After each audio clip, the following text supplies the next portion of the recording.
Vaishno Devi medical college Jammu में जिसको अभी बंद कर दिया गया है, ये बहुत इंगित करता है भयावह स्थिति में जिसकी ओर हमारा देश बढ़ रहा है।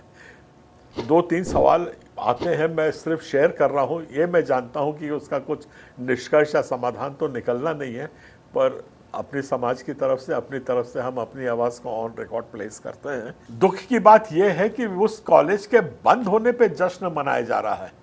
हम लोग आज तक किसी कॉलेज के, यूनिवर्सिटी के खोलने पर जश्न मनाते थे, पर यह आज पहली बार हिंदुस्तान देख रहा है कि आज किसी मेडिकल कॉलेज के बंद होने पे जश्न मनाया जा रहा है। ये खुद ही उसका फैसला करें क्या होगा और क्या नहीं होगा। अगर इसी तरह अगर चलता रहा तो एक सवाल मन में उठता है कि जितने भी क्रिश्चियन इंस्टीट्यूशंस हैं को कल उसमें किसी दूसरे धर्म के लोगों का प्रवेश ऐसे ही जबरिया बंद किया जाएगा क्या?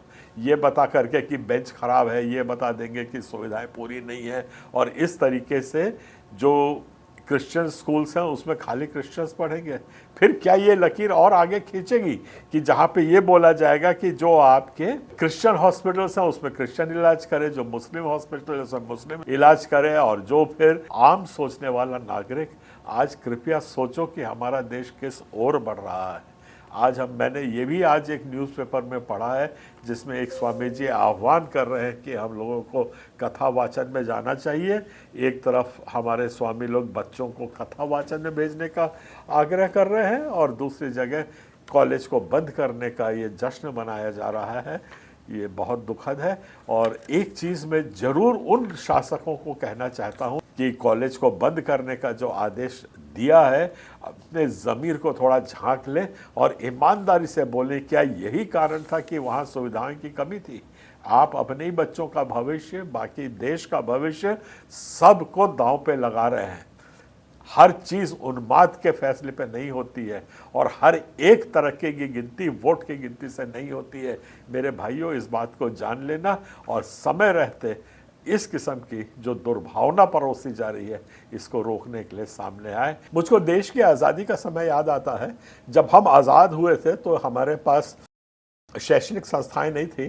तब उस वक्त मात्र 3% ईसाई समाज ने देश के पूरे 50% एजुकेशन सिस्टम को संभाला था।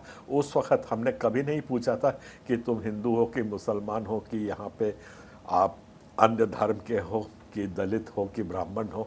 हमने ये सेवाएं सबको दी थी।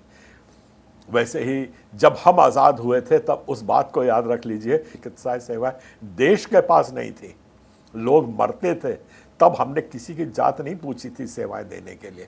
आज देश 70 साल में इस गर्त में उतर गया है कि मानवीय सेवा देने के लिए आप धर्म और जात पूछ रहे हैं। एजुकेशन जबकि हमारा एक मौलिक अधिकार है। अरे भाई, हम पढ़ेंगे तब तो आगे बढ़ेंगे।